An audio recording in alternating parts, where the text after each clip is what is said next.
Bonjour à toutes et à tous. Aujourd'hui, dans cette vidéo, on va parler bien-être, mais pas que. On va parler vraiment d'un outil vraiment sympa avec Mariman. Bonjour Mariman. Bonjour Jérôme, ravi d'être avec toi. Ben, ravi de t'accueillir ici pour parler de cette thématique qu'on va aborder juste après, justement. Et avant d'entrer dans le vif du sujet, donc tu vas d'abord te présenter, qui tu es, aussi peut-être ton parcours, et parce que tu es catalyseur de transformation. Alors, c'est quoi un catalyseur de transformation? En fait, je permets aux gens, en fait, un petit peu là où il y a de l'inertie, en fait, c'est un peu qu'elle trépasse quand j'arrive, parce que je suis vraiment, j'offre plein de moyens à mes clients pour se transformer. Mais le cœur de mon activité, c'est vraiment d'accompagner les salariés et les entrepreneurs pour qu'ils soient justement bien dans leur tête et dans leur travail. Et j'ai concrètement deux axes d'accompagnement. Le premier, c'est que je les aide à trouver leur place au service du monde. Et le deuxième, c'est que je les aide à libérer leurs émotions et leur potentiel grâce à des process justement thérapeutiques et de développement personnel innovants et de haut vol.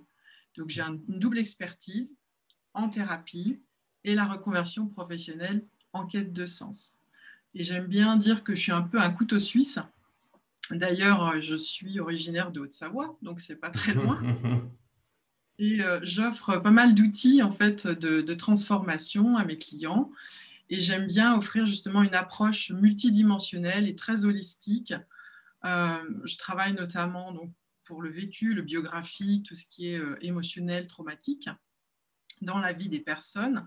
Mais j'offre également un travail sur les vies antérieures, sur le transgénérationnel, tout ce qui est ligné, les mémoires léguées par les ancêtres. Et également, je propose des séances de chamanisme et un travail avec les mudras, donc les petits outils dont on va parler aujourd'hui qui sont fantastiques, donc les gestes de pouvoir millénaires que sont les mudras. Et justement, merci, voilà, c'est vraiment le sujet du jour, les mudras. Et c'est un sujet qui me parle beaucoup, qui me donne envie d'en savoir plus. Mais en fait, c'est quoi un mudra? Parce que j'ai découvert en parlant en off, en fait, que moi j'ai découvert ça dans le yoga, mais tu m'as dit que ça vient même d'avant le yoga, en fait. Alors, est-ce que tu peux nous en dire un peu plus sur les mudras? Oui, oui, oui, oui. Alors, donc, les mudras, en fait, donc déjà, mudra, c'est un mot sanskrit qui veut dire un sceau, quelque chose qui scelle quelque chose. Donc là, on est déjà dans le mystérieux, le secret, l'ésotérique un peu. Et donc, c'est vraiment, moi, j'aime beaucoup ce terme de geste de pouvoir. Euh, Ça a été intégré au yoga, en fait, en Asie, mais parce que le but des mudras, il est comme le yoga, c'est de poursuivre, on va dire, l'illumination, que l'être humain s'éveille, qu'il aille vraiment vers la réalisation de soi et qu'il se connecte au cosmos. Donc c'est vraiment un outil de transformation et d'éveil. Mais les mudras, donc c'est un outil qui vient de bien plus loin. Leur origine même se perd dans le temps. On ne sait pas vraiment de où ça a commencé, d'où ça vient. Et moi, je les ai appris donc auprès de Sabrina Meshko, qui, elle, a reçu cet enseignement en individuel, et c'est la seule dans le monde, en entretien individuel avec Yogi Bhajan. Donc Yogi Bhajan, qui est quand même un peu une référence au niveau du yoga en Occident. Donc c'est un peu le père du yoga en Occident. Et donc lui, c'était le leader des Sikhs dans le nord de l'Inde, donc une très vieille région déjà au niveau culturel, l'Indus Valley, tout ça, c'est plein de mystères culturels. Ils étaient très très avancés il y a des milliers d'années, un peu comme les Sumériens et tout ça. Et lui avait de l'information de son maître et donc toutes les transmissions orales qu'il a reçues, lui, dans sa lignée d'enseignants, que les mudras venaient d'ancienne Égypte. Donc ça remonte au moins à moins 5000 avant Jésus-Christ. Et on a quelques traces sur des hiéroglyphes. Hein, ils étaient très utilisés dans les rituels de divinité sacrée et tout ça. Mais c'est vraiment des outils incroyables et vraiment bluffants. Voilà. Mais du coup, si c'est parce que c'est vrai que moi j'ai cette vision des mudras utilisés, comme tu disais, dans des rites, mais est-ce que ça peut nous être utile dans notre quotidien à nous, on va dire, humains, normal? Oui, oui. J'ai oublié de préciser qu'en fait, c'est un mouvement des bras, des mains et des doigts. Voilà, c'est ça un mudra en fait. Et ça Ok. peut être statique ou en mouvement. Voilà. Donc, au niveau, tu me demandes si ça peut nous être utile dans notre quotidien. Je vais te dire oui. Déjà, il faut que je fasse un petit préambule, c'est au niveau du corps humain. Le corps humain, c'est une superbe machine. C'est un système électromagnétique et notamment, donc, on utilise l'IRM, on utilise les électrocardiogrammes, tout ça. Donc, on sait que c'est complètement... on émet de l'électricité, on émet un champ magnétique. Il faut savoir qu'on peut alimenter une ampoule de 80 à 100 watts avec l'énergie de notre corps. Donc, cette énergie, le petit préambule pour qu'on comprenne bien comment on peut utiliser les mudras. Elle est donc distribuée au travers de 7 chakras principaux. Donc là, on rentre dans l'analyse du corps humain. On retrouve beaucoup en Asie. Donc, on retrouve dans l'ayurvédique, dans la médecine chinoise, le shiatsu, tous ces arts qui permettent à l'homme de rester en bonne santé et qui fonctionnent justement sur ce principe d'énergie du corps humain. Et cette énergie, à partir des chakras, elle est distribuée au travers de méridiens principaux. Donc, on retrouve dans toutes ces disciplines-là de santé. Et il y a aussi des réseaux secondaires. Il y en a 72 000 dans les textes, on trouve cette info. Donc, c'est des nadis, on appelle ça des nadis, qui irriguent à la fois notre corps physique, mais aussi énergétique. Donc, tout ce qui est invisible, le corps éthérique, astral, tout ça, toutes les couches qu'on met dans l'aura. Et ce qui est intéressant, c'est que tous ces nadis, tous ces vaisseaux énergétiques, finissent quasiment tous dans les doigts. Et les doigts ont tous une action précise qu'on peut activer donc, selon ce qu'on désire. Donc les mudras, petit préambule terminé, les mudras, ils permettent d'activer notre énergie donc à volonté, ils permettent de la redistribuer précisément selon un besoin, selon une action voulue. Ils permettent de régénérer l'organisme pour maintenir donc une énergie forte, être en bonne santé, et ils permettent aussi de l'harmoniser, cette énergie, de créer un équilibre entre le corps physique, l'émotionnel et le mental. C'est pour ça qu'on les connaît principalement pour la méditation, qui viennent toujours souvent clôturer un cours de yoga.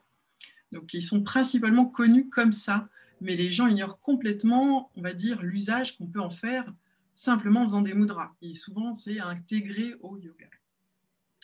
Et donc, les mudras sont vraiment des gestes de pouvoir, comme je disais tout à l'heure. Ils nous permettent de nous développer, d'aller vers la réalisation de soi. Ils nous permettent d'atteindre des qualités supérieures, des vertus comme la compassion, la patience, donc aller vers l'illumination. Ils nous permettent de prendre soin de notre santé.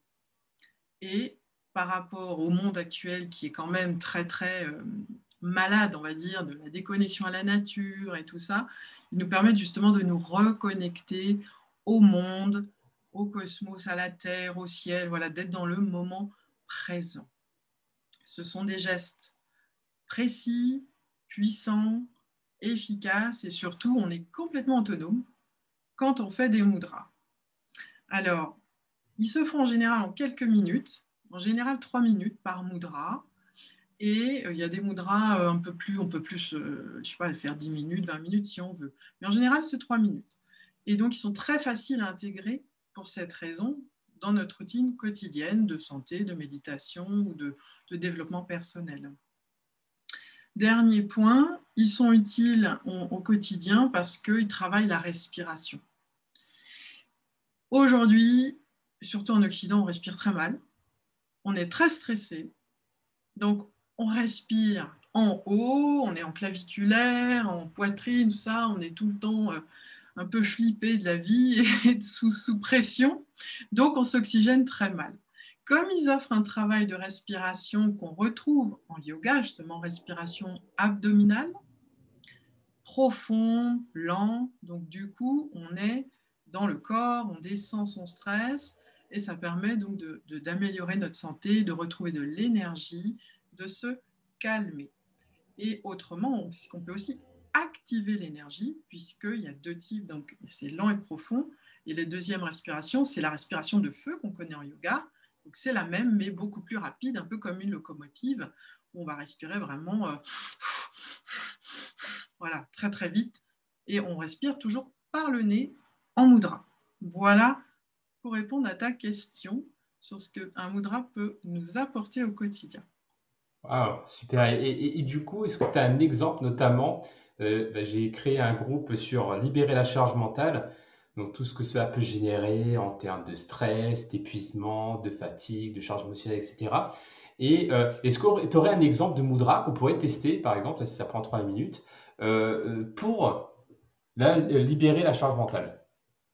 Ok. Alors déjà, pour libérer la charge mentale, moi, ma façon de travailler, c'est que c'est un peu comme en homéopathie. On peut avoir une approche soit uniciste, c'est-à-dire qu'en homéopathie, on donne un remède. On va estimer que hop, c'est un remède qui est bon pour la personne, ou pluraliste. Donc, on va combiner des remèdes. Et moi, je travaille un peu comme ça, selon la personne que j'ai en face, en mudra. Donc, soit je vais vraiment sentir qu'il y a un mudra cœur qu'elle a besoin de travailler, et ça va être celui-là, soit je vais en donner 2, 3. En général, j'aime bien fonctionner par 3 parce que ça fait 10 minutes à peu près de pratique. Et il y a une bonne synergie justement entre 3 mudras. Alors, je peux te proposer, et puis tu vas, à mon avis, je pense qu'on va faire le dernier parce qu'il est vraiment top. Enfin, ils sont tous top, mais voilà. Je te propose le mudra. D'abord, il y a le mudra de la concentration. Je vais te donner leur nom et tu vas me dire si ça t'inspire. Et petite parenthèse, les mudras donc, de Yogi Bhajan, il a eu l'intelligence de les traduire selon leur action. Ce n'est pas un mudra en sanskrit où on ne comprend rien. Souvent, les gens me disent « Ah, mais je connais le mudra ». Alors, ils me sortent un nom à coucher dehors. Ils ne savent peut-être même pas ce que ça veut dire eux-mêmes, souvent. Et j'ai dit « Mais je ne connais pas. Moi, les mudras que je connais, moi, que j'ai reçus, ils sont vraiment libellés avec à quoi ils servent. C'est très concret, c'est très occidental. Il a eu vraiment cette intelligence de les transmettre pour qu'on les comprenne vraiment. Voilà, et qu'on les utilise. Donc, le mudra de la concentration, le mudra pour tranquilliser l'esprit. Celui-là, il a été donné apparemment par Bouddha lui-même à ses disciples. Donc, top. C'est quand même très très loin tout ça. Et puis, il y a un super mudra qui a un nom un peu barbare, qui est le mudra pour la matrice cellulaire, mais il sert en fait à harmoniser le mental et les émotions. Alors, ce que je peux te dire, c'est pourquoi je les aime bien les 3.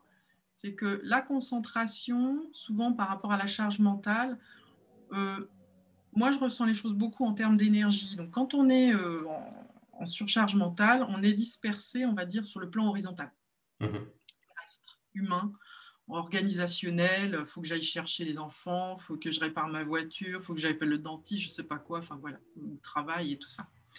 Et on est éparpillé. Le mudra de la concentration, il offre un regroupement de l'esprit en un point. Donc vraiment, il ramène un focus. Et surtout, ce qui est bien, c'est qu'au niveau du geste, il est vraiment vertical. Donc, il ramène une connexion à la terre et au ciel. Donc, il nous ramène dans ce plan vertical. L'homme est un trait d'union entre la terre et le ciel. Donc, on retrouve notre verticalité, notre centrage et surtout notre place dans l'univers. Donc, ça nous redonne une autre perspective sur les choses et on n'est plus la tête dans le guidon. Ça me Voilà. plaît bien ça. Du coup, j'essaie de te mimer.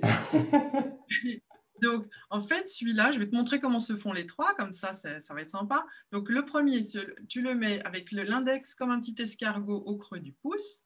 Tu mets les autres doigts dos à dos et tu mets ça au niveau du cœur. Voilà. Et tu te sens, tu mets pied par terre. On a le dos droit, on a les pieds bien contacts. On respire par le nez, profondément et lentement dans le ventre. On ferme les yeux et on dirige son regard, en plus, c'est petite option, vers le troisième œil à l'intérieur. Donc, tu louches un tout petit peu vers ton troisième œil en fermant les yeux pour aider encore plus à fixer ton esprit. Et tu respires.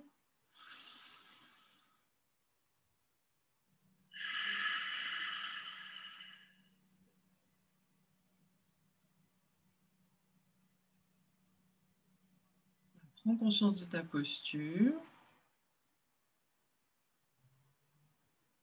Respire bien dans le ventre.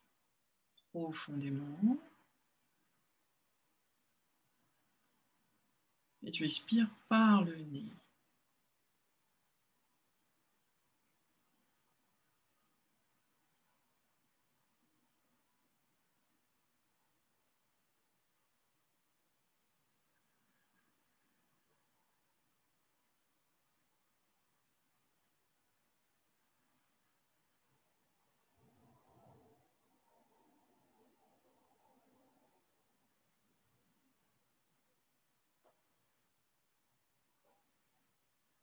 Le regard toujours vers le troisième œil en intérieur. La respiration lente et profonde. On relâche bien les épaules. On laisse son corps dans la posture tranquillement en vertical.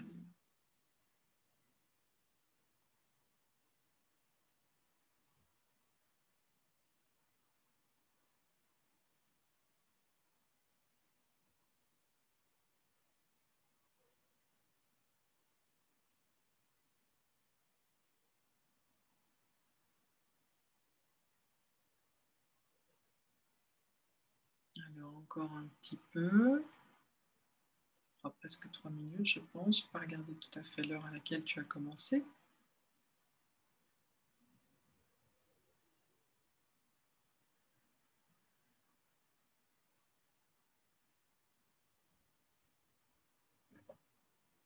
Et tu peux revenir en ouvrant les yeux. Voilà.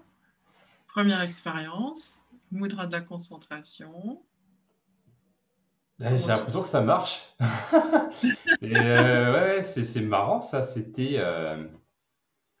Ouais, j'avais pas de difficulté à ne. J'ai pas de difficulté à éviter de penser à tout ce que je dois faire en fait. J'étais là et c'était apaisant, mais c'était pas relaxant. Enfin, j'étais pas en train de m'endormir, quoi. C'était vraiment, j'étais là, quoi. C'est ça, c'est ça. On est vraiment dans l'instant parce qu'en plus, on doit penser aux doigts, à la respiration, le regard. Hmm. Et du coup, au bout d'un moment, on est obligé d'être là. Voilà. Ouais. On a un échappatoire et on ne part pas à droite, à gauche. Donc, tu as l'autre mudra, c'est tranquilliser l'esprit. Tu là, est très Mhm. joli. Regarde, tu vois, ça fait un Ah ouais, cœur. ouais, ouais. Donc, tu as les majeurs en contact, Mhm.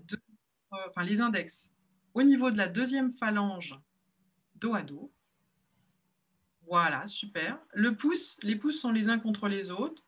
Voilà. Et les autres doigts sont juste posés les uns contre les autres. Ils se mettent tout seuls. Mais ce qui est important, c'est les majeurs, les index et les pouces. Et tu Ok. les mets en fait sur le plan horizontal face à ton plexus solaire, Mhm. petite distance du corps, et avec les pouces, donc tu pointes en fait vers le plexus. Et pareil, tu fermes les yeux, 3 minutes.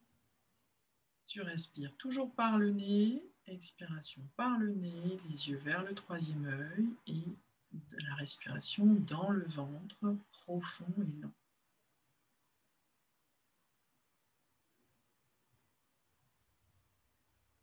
Relâche bien les épaules.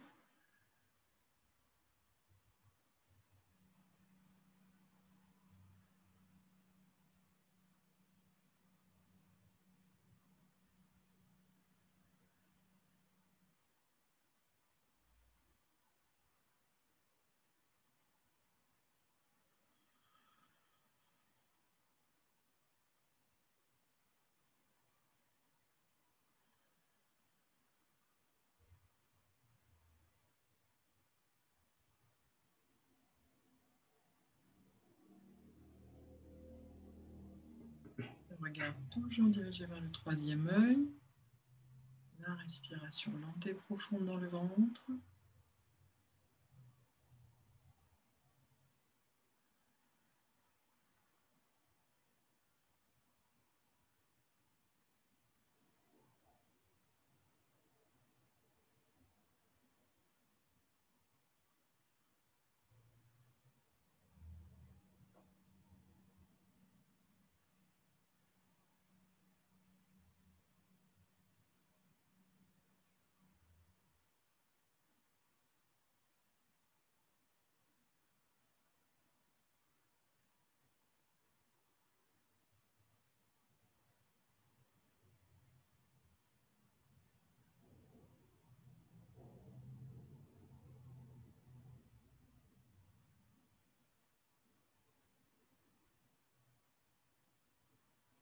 Encore 3 respirations.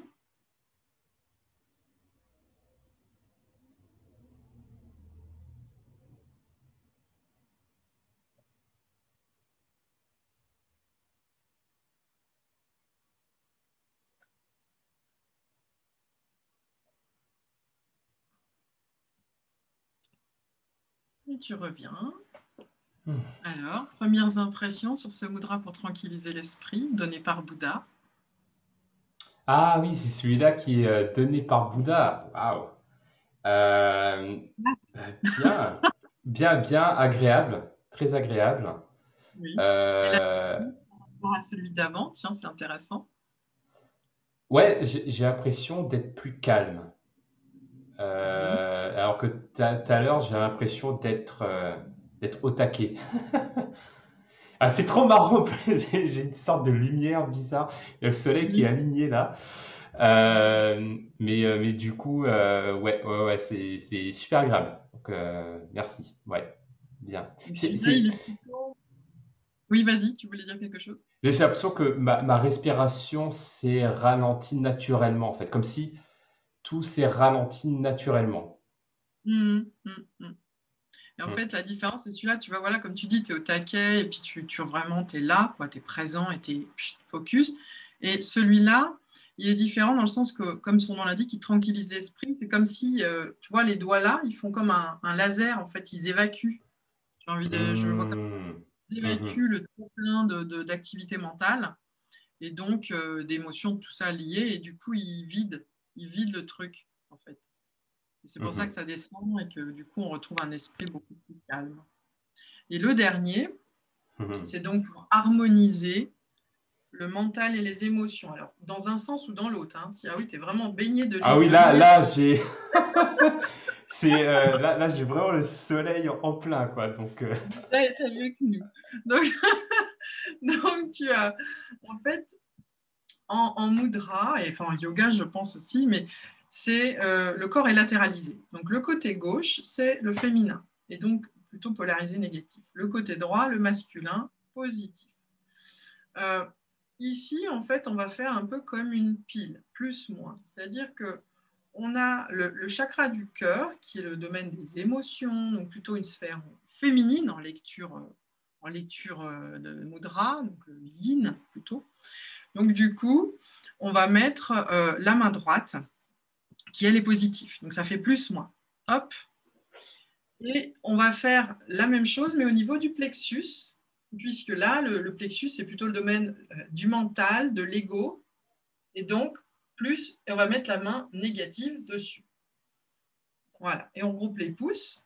Et puis là, tu peux le faire même allongé pour dormir, c'est parfait, parce que ça descend vraiment l'activité du mental, ça rééquilibre complètement les flux d'activité au niveau du cerveau, des émotions. Ça neutralise en fait les choses, on devient en plus en harmonie. Donc quand tu fais ça, tranquille, tu vas voir que ça apaise énormément. Tu peux le faire pour la méditation aussi, c'est top.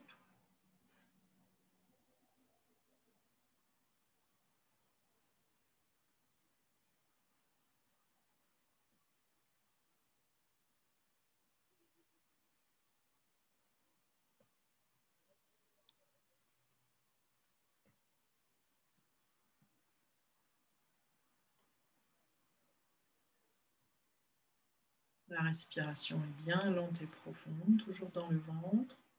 Le regard vers le troisième œil. Le dos bien droit.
Et tu peux rouvrir les yeux. Encore la lumière à fond, mais Tout blanc. ouais, c'est marrant parce que là, le mot qui me vient, c'est que j'ai l'impression de m'être fait un câlin à moi-même. Oui, c'est très, très cocooning Ouais, mm. donc super agréable. Les mudras qui sont en contact avec le corps, tu as le mudra de la protection aussi, tout ça, c'est des mudras qui permettent vraiment de revenir au corps, en fait. Donc, en contact, donc on est obligé de revenir à soi parce que c'est vrai, quand on est perdu dans le mental, quand on turbine à fond, finalement, on perd le contact avec notre corps, avec notre enveloppe, on part dans des excès, quoi, voilà, de pensée. Là, ça permet vraiment de revenir à soi et de redescendre, voilà, notre enveloppe et de nous calmer, de nous apaiser. C'est très animal hein, de se toucher, voilà, c'est apaisant quand on a un choc émotionnel. Souvent, on met la main là. Mhm. Voilà, c'est assez intuitif aussi de s'apaiser comme ça. Voilà. Donc ces trois mudras là, pour moi, sont top pour s'apaiser au niveau de la charge mentale. Waouh, bah merci beaucoup, c'était excellent. Alors je sais pas si c'était encore 3 minutes pour un dernier mudra ou est-ce que c'est too much? Non, on peut, oui, oui. Parce que je me dis en fait pour la charge mentale, quelque chose qui m'aide en tout cas pour me libérer de la charge mentale, c'est de faire les choses, c'est de passer à l'action. Est-ce qu'il y Ouais. a, il y a aussi de ça dans les mudras, par exemple un mudra qui me dit bah tiens ça va me donner l'énergie pour faire les choses en fait. Alors, oui, alors, tu as plusieurs approches parce qu'en fait, ce qui peut te bloquer dans un passage d'action, déjà, il peut y avoir une causalité, des fois, on va dire qu'on peut traiter en thérapie. Moi, ça, j'en vois très souvent des clients qui ne savent pas prendre une décision parce qu'ils sont pleins de dualité intérieure, de conflits intérieurs.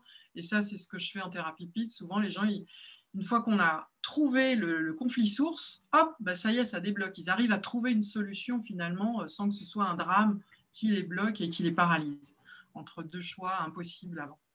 Et donc, il y a cette vision-là déjà qu'on peut avoir. Mais si, par exemple, tout simplement, c'est parce qu'on a peur, imagine, voilà, on sait qu'on a peur, on sent. Donc, on a le mudra pour faire face à la peur. Dans le mudra, pour faire face à la peur, c'est main gauche au niveau du plexus solaire, on reçoit l'énergie cosmique comme ça. Et l'autre sur le côté, donc là, on dit non seulement stop, on bloque quelque chose en face, voilà, on arrête ce qui nous envahit, voilà, et en même temps, on capte aussi, pareil, le prana, l'énergie cosmique qu'on redistribue dans le corps. Donc ça, c'est vraiment le mudra pour faire face à la peur. Pareil, 3 minutes. Alors, ton bras droit, ne le mets pas trop sur le côté. Il faut le Ok, mettre un petit peu dans un V comme ça. On n'est ok. jamais comme ça. On est toujours un petit peu dans une zone comme ça de confort. Donc Mhm. voilà, c'est ça, le mudra pour faire face à la peur. Et puis, on peut rajouter des mantras. Hein. Il y a beaucoup de mudras qui ont des mantras. Donc, c'est des syllabes donc en sanskrit qui veulent toujours dire quelque chose d'assez divin, sacré, Dieu éteint, etc. Et ça augmente la puissance en fait du travail énergétique parce que dans le palais, on a 58 chakras. Donc, quand on prononce les mantras, eh bien, on vient taper avec la langue et avec le son, ça fait des vibrations, etc. dans le corps. Donc, ça augmente le travail. Donc, le mantra pour celui-là, c'est le premier que j'ai retenu d'ailleurs quand j'ai appris les mudras et je le trouve super parce qu'on a l'impression d'être dans Harry Potter. Donc, c'est Nirvau, Nirvar, Akal, Morta. Donc, il est très, très beau, très mystérieux. Voilà. J'aime bien le dire. Alors, est-ce que tu peux juste répéter, s'il te plaît? Oui, alors c'est Nirbau, Nirvar, Akal, Mort. Ok. Et tu vas Nirva. pas y arriver. Je te l'écris Ouais, pas. ouais, je crois que je vais pas y arriver, mais C'est juste c'est pour l'exemple. sympa. Ouais, ouais, Voilà. ouais. Mais on peut tout à fait le faire sans mantra. Simplement, Mhm. le mantra, c'est la cerise. Ok. Voilà. Ah, super. Waouh, bah merci beaucoup. Moi, je trouve ça passionnant. J'adore ça en plus. Comme je pratique les arts martiaux, il y a il y a des sensations corporelles aussi, et donc je trouve ça génial, super intéressant. Donc Merci beaucoup pour tous ces T'en veux un dernier? partages. Je vais te donner un dernier Ah, pour allez, le passage à l'action. allez. Donc, tu as le mudra pour la confiance en soi. Donc, les 3 derniers doigts, les uns contre les autres, les index en contact et les Mhm, pouces en contact. Donc, ça fait que tu vas faire un écartement comme ça. mhm. Voilà. Et tu vas venir, comme le tranquilliser l'esprit, en face du plexus, en horizontal. Et tu pointes vers le cœur, sans toucher le corps, mais tu pointes avec tes pouces en direction du cœur. Voilà. Mhm. Donc ça, c'est le mudra pour la confiance en soi. Pareil, 3 minutes, les yeux fermés, dirigés vers le troisième œil, lent et profond, respiration abdominale. Voilà. Hmm. Excellent. Super. Bah, merci beaucoup. C'était top. Donc, bah, les personnes qui veulent en savoir plus sur ce que tu fais, donc c'est assez simple. De toute façon, je mettrai le lien également dans le descriptif de la vidéo. Donc, c'est mariman avec deux N à la fin.fr Et un Y. et un M-A-R-Y. Y. Donc, c'est maryman.fr. Ouais, voilà. Alors, c'est Mariman, oui. .fr. Super. Bon, en tout cas, bah, je te remercie beaucoup pour ce partage et vraiment donc d'avoir fait vraiment vivre en fait les mudras vraiment de manière très pratico-pratique. Donc je trouve ça top. Donc merci beaucoup à toi et bah, à la prochaine. Je vais faire un petit truc. Ce que je Ah voulais oui. partager un petit truc avec ton audience, c'est que voilà, je trouve super d'offrir des outils d'adaptation parce que on est dans un monde toujours plus exigeant, voilà, pour performer, pour faire face à l'inattendu, enfin l'imprévu, pour s'épanouir et être plus efficace. Mais c'est vrai que quand même, vu que j'en reçois beaucoup en consultation, j'aime bien sensibiliser quand même les gens à ça. C'est à l'excès d'adaptation. C'est-à-dire que on a atteint en fait, on a atteint aujourd'hui les limites physiologiques du stress. Donc le corps humain en fait est une superbe machine, mais on n'est pas des robots. Et donc c'est important pour moi que les gens entendent ce message-là aussi, c'est que c'est super de vouloir vraiment, on va dire, donner le meilleur de soi, mais c'est important aussi à un moment donné de sentir nos limites et que là on va trop loin ou qu'il y a trop et que non. À un moment donné, il faut se protéger. Et il faut savoir dire non aussi et se respecter. Voilà. Merci. J'entends très bien. Ça me parle ce que tu dis. Donc merci D'accord. pour ce message qui en effet est très d'actualité et Oui, qui je pense va parler à beaucoup de monde. beaucoup de burn-out. Donc, Ouais. voilà, important. Merci beaucoup à toi et du coup à la prochaine. À la prochaine, Jérôme. Au Bye revoir. bye.